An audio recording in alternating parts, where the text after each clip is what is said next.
What are the realistic options now for Angela Merkel? She seems to be in a very difficult political situation. Well, this is obviously a severe test for the German political system, but this is certainly not a political crisis. It's a challenge, and our constitution provides the necessary stability for a situation like this, which is a unique experience for us in our post-war history, that for the first time it's not possible to form a majority in the German Bundestag, and there are three options. Either we will find a parliamentary majority to re-elect Angela Merkel as Chancellor. The second option is a minority government, and the third option would be fresh elections. Germany is a continental European country. We lie in the center of Europe, so I'm not very fond of a Scandinavian model of a minority government. We are now calling on the Social Democrats to shoulder their national responsibility. I mean, in terms of you say it's not a political crisis. When a leader is unable to form a functional, stable government within their country, so to actually achieve any kind of domestic policy, that's surely a bit of a crisis, a bit like to say it's not anything other than that, surely. No, it's not a crisis, it's a severe test. It's something new. We're all entering uncharted territory. This is something new also from a constitutional point of view. But in the meantime, Germany has a caretaker government, and we are able to take the necessary decisions on a national, European and international level. Out of the options you just gave them, what's the better outcome? What's the outcome you'd say you would, in your knowledge, in your surveying of the political landscape, the most likely, most realistic and most sensible to pursue? The best option would be that there is a parliamentary majority to form a government. And what you need in politics is not only political parties who are interested in being a member of the opposition. You need political parties who are ready to serve their people. And that's why the German president was very clear on Monday when he called on all political parties to show their responsibility. So what political parties then, if you're saying the majority should be formed, that's obviously in a coalition. What coalition can you envisage? Well, the coalition between the Liberals and the Greens wasn't possible. We tried it for 4 weeks. So where can you go? The alternative would be a grand coalition with the Social Democrats. I don't believe it was responsible behavior by SPD chairman Martin Schulz to run away from the scene. You know, he fled the scene a few minutes after the polling stations closed on the 24th of September. And the grand coalition wasn't always easy, but it did provide stability for many years in Germany. I mean, it was a party, though, which had a massive electoral defeat and probably sees opposition as some way of working out where the party has to go in the future. Hans, let's just talk to you.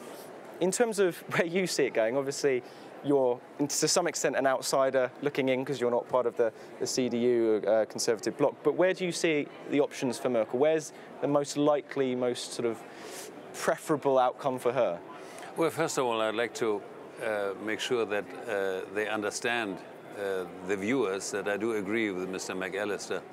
This is not a crisis for Germany. I was yesterday in London and meeting with some of your government representatives, including your Brexit Minister David Davis, and I made it very clear to the British press, this is not a crisis. Germany is a stable country. We have a well-oiled economy.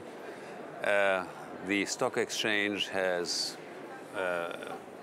reacted very positively, actually, to the collapse of the discussions with the Greens, because the Greens are not part of the government for 2 days in a row. But there is a crisis, and that's the crisis of Angela Merkel. That is my conviction.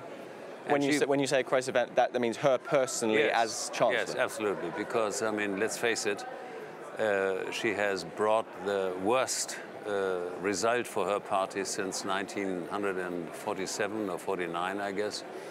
And there is, to my knowledge, a lot of unrest within the party. And the question is, if there were new elections, would this party dare to again have her to be the front runner? And if that was your decision, you would suggest well, if that I was perhaps in charge of the CDU, which I'm not, I would not do this. I would now come up with a different person, a person which could reunite the CDU, the CSU.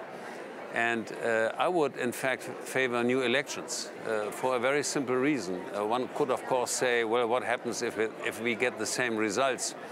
But on the other hand, the Social Democrats will then have to show their real position, and they will move to the left.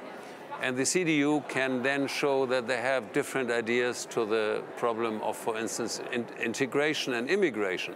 So they will move to the right. And in my view, the rightist party, AfD, will suffer from such approach. So therefore, I'm in favor of new elections. Well, let's just focus in on Angela Merkel, because the election in September was, to some extent, the story was Angela Merkel losing popularity significantly. Obviously, what do you make of Hans's comments there that perhaps Angela Merkel's had her 2 terms? With all due respect, I do disagree with Hans-Olaf Henkel on this question. You can't deny, though, that she's clearly not electorally as popular. She's on a downhill trend. Angela Merkel is clearly the #1 in the Christian Democratic Union. She's a very strong leader. She's the Chancellor. And the last 48 hours have shown that CDU and our Bavarian sister party, the CSU, are supporting Angela Merkel and will continue to support her. Angela Merkel faced her 4th re-election in September. That is not very widespread in the Western world. And once again, we were by far the strongest political party. Of course, we would have hoped for a better result. But still, we are the strongest political force in Germany.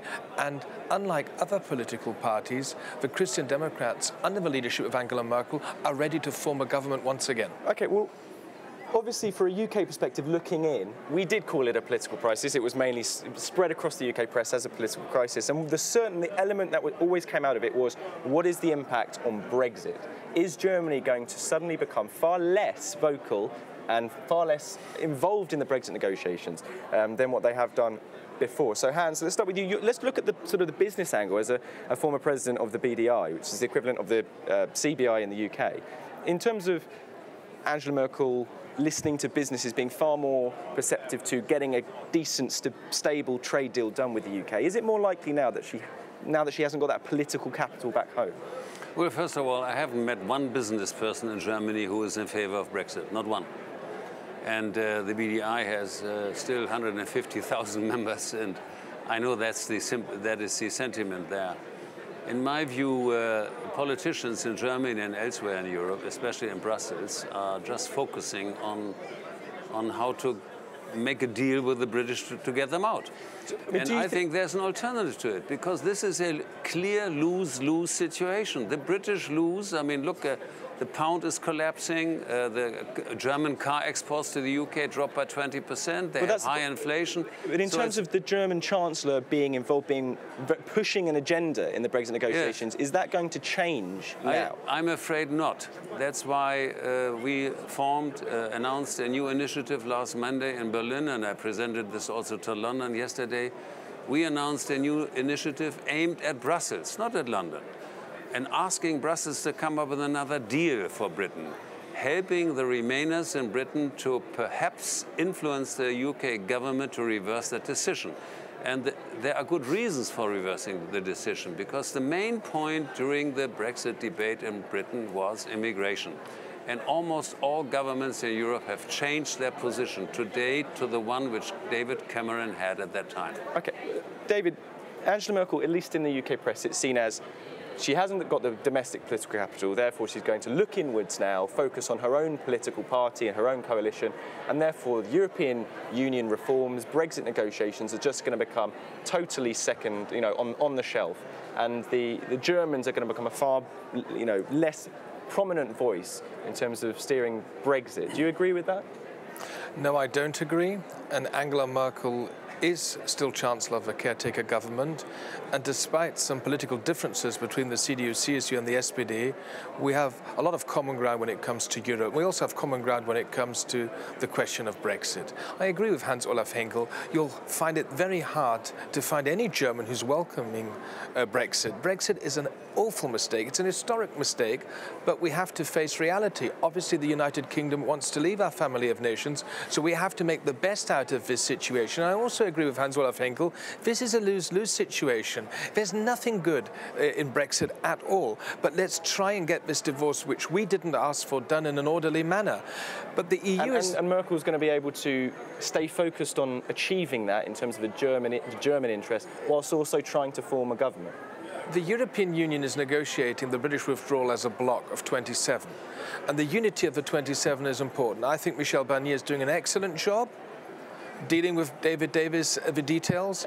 And one thing is clear, Germany wants the best possible deal for both sides.